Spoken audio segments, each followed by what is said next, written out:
Assalamualaikum warahmatullahi wabarakatuh. Perkenalkan, nama saya Narin Indriani, NIM 216151029 dari kelas 2B Program Studi Tadris Bahasa Indonesia. Baik, di sini saya akan menceritakan kembali kisah Angling Dharma. Video ini saya buat untuk memenuhi tugas ujian tengah semester pada mata kuliah Sejarah Sastra dengan dosen pengampu mata kuliah yaitu Ibu Sri Lestari Magister Pendidikan. Sebelumnya perlu diketahui bahwasanya cerita atau kisah Angling Dharma ini merupakan salah satu karya sastra yang terdapat pada periodisasi sastra embrional. Angling Dharma ini sendiri ialah kisah yang sangat terkenal dalam bahasa Jawa, yang mana ditulis pada tahun 1907. Di samping itu masih banyak juga karya sastra lain dan tokohnya pada karya sastra embrional ini. Salah satunya yaitu Dongeng-Dongeng Tuladan yang ditulis oleh R. Prawirakusuma pada tahun 1911, roman Sunda pertama yaitu pada tahun 1914 dengan judul Baruang Kanungora yang ditulis oleh Deka Ardiwinata. Kemudian roman dengan judul Serat Rianto, yang mana Serat Rianto ini ditulis oleh R.M. Sulardi, dan lain sebagainya. Baiklah, langsung saja saya ceritakan kisah Angling Dharma.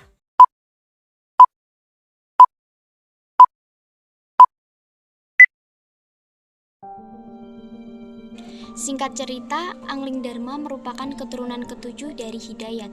Hidayat sendiri merupakan seorang tokoh utama dalam kisah Mahabharata. Dalam tradisi Jawa, kisah Mahabharata ini dianggap benar terjadi di Pulau Jawa. Dalam cerita ini dikisahkan bahwa Jayabaya mempunyai putri yang bernama Pramesti. Pramesti mempunyai suami yaitu Astradharma. Suatu ketika, Pramesti bertemu dengan Batara Wisnu yang berkata akan lahir ke dunia melalui rahimmu. Sontak Pramesti terbangun dan tiba-tiba perutnya telah mengandung.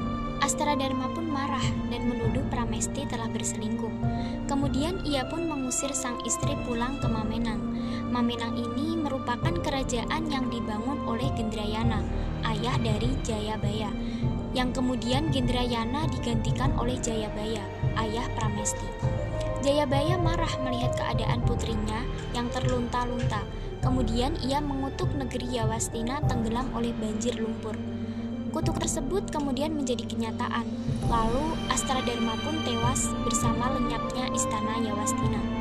Setelah kematian suaminya, Pramesti melahirkan seorang putra yang bernama Angling Dharma. Kelahiran bayi titisan Wisnu tersebut bersamaan dengan wafatnya Jayabaya yang mencapai moksa. Tahta Mamenang kemudian bergelar Prabu Angling Dharma atau Prabu Aji Dharma. Suatu hari saat sedang berburu, Prabu Angling Dharma menolong seorang gadis yaitu bernama Setiawati yang tengah dikejar oleh harimau. Lalu ia mengantarkannya pulang ke rumah ayahnya, yaitu seorang pertapa yang bernama Resi Maniksutra. Lama-kelamaan Angling Dharma mulai menyukai dan melamar Setiawati sebagai istrinya. Akan tetapi Batik Madrim yaitu kakak Setiawati telah bersumpah bahwa barang siapa yang ingin menikahi adiknya maka harus bisa mengalahkannya. Kemudian terjadilah pertandingan antara Angling Dharma dan Batik Madrim yang kemudian dimenangkan oleh Angling Dharma. Karena Angling Dharma menang dalam peperangan tersebut, maka Angling Dharma pun menikah dengan Setiawati. Sedangkan Batik Madrim diangkat menjadi Mahaputih di kerajaan Majapahit. Pada suatu hari ketika sedang berburu, Angling Dharma memergoki istri gurunya, yaitu Nagagini sedang berselingkuh dengan seekor ular tampar. Kemudian Angling Dharma pun membunuh ular tersebut dan Nagagini pulang dalam keadaan terluka. Singkat cerita, Nagagini menyusun laporan palsu kepada suaminya yaitu Nagaraja, yang kemudian sang suami mengetahui kejadian yang sebenarnya. Lalu Nagaraja pun berterima kasih kepada Angling Dharma dan ia memberikan ilmu kesaktiannya berupa Aji Gining kepada Angling Dharma. Semenjak mewarisi ilmu baru itu, Angling Dharma menjadi paham bahasa binatang. Dia pernah tertawa menyaksikan percakapan sepasang cicak yang hal tersebut membuat Setiawati tersinggung. Angling Dharma yang memilih untuk merahasiakan ilmu itu dan tidak ingin bercerita kepada sang istri. Hal itu membuat Setiawati marah dan memilih pati obor, yaitu bunuh diri dalam api untuk mengembalikan harga dirinya. Akibat perbuatan tersebut, Angling Dharma harus menjalani hukuman, yaitu buang sampai batas waktu tertentu sebagai penebus dosa. Kerajaan Malawati pun akhirnya dititipkan kepada Batik Madrim. Dalam perjalanannya, Angling Dharma bertemu 3 orang putri bernama Widata, Widati, dan Widaningsih. Yang ketiganya saling jatuh cinta kepada Angling Dharma. Angling Dharma curiga dengan ketiga putri tersebut karena mereka suka pergi malam hari secara diam-diam. Akhirnya Angling Dharma pun mengetahui semuanya ketika ia menyelidikinya dengan menyamar sebagai burung gagak. Kemudian Angling Dharma berselisih dengan mereka dan mereka mengutuk Angling Dharma menjadi seekor belibis putih. Belibis putih tersebut terbang hingga ke wilayah kerajaan Bojanegara. Di sanalah ia dipelihara oleh Jaga Geduk yang merupakan anak seorang demang. Suatu hari kerajaan Bojanegara digegerkan dengan sebuah kasus sepasang suami istri, yaitu Bermana dan juga Bermani. Bermani yang dibuat bingung dengan pilihan mana Bermana asli dan juga mana Bermana yang palsu, karena ada pohon nangka yang berisi jin.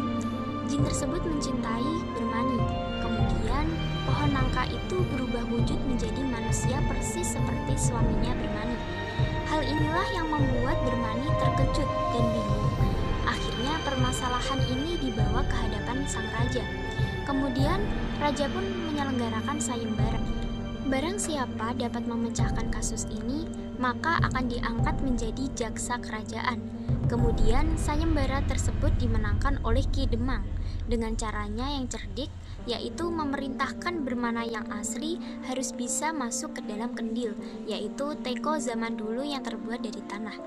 Kemudian kasus tersebut telah terpecahkan dan Ki Demang pun diangkat sebagai hakim negara. Sedangkan Belibis Putih diminta sebagai peliharaan Ambarawati, putri Dharma Wangsa. Angling Dharma yang telah berwujud belibis putih bisa berubah ke wujud manusia pada malam hari saja. Setiap malam, ia menemui Ambarawati dalam wujud manusia. Mereka pun akhirnya menikah tanpa izin orang tua karena saling mencintai. Dari perkawinan itulah Ambarawati pun mengandung. Dharma Wangsa heran dan bingung karena putrinya mengandung tanpa suami. Kebetulan saat itu muncul seorang pertapa bernama Resi Yogiswara yang mengaku siap menemukan ayah dari janin yang dikandung Ambarawati. Kemudian Yogiswara pun menyerang belibis putih tersebut, peliharaan Ambarawati. Setelah bertarung, belibis putih kembali ke wujud aslinya, yaitu Angling Dharma. Sedangkan Yogiswara berubah menjadi Batik Madrim. Kedatangan Batik Madrim adalah untuk menjemput Angling Dharma yang sudah habis masa hukumannya. Kemudian Angling Dharma pun membawa Ambarawati pindah ke Malawapati, dan dari perkawinan keduanya itulah lahir seorang putra bernama Angling Kusuma, yang setelah dewasa Angling Kusuma menggantikan kakeknya menjadi raja di kerajaan Bojanegara. Demikianlah kisah cerita Angling Dharma. Sekian dari saya, kurang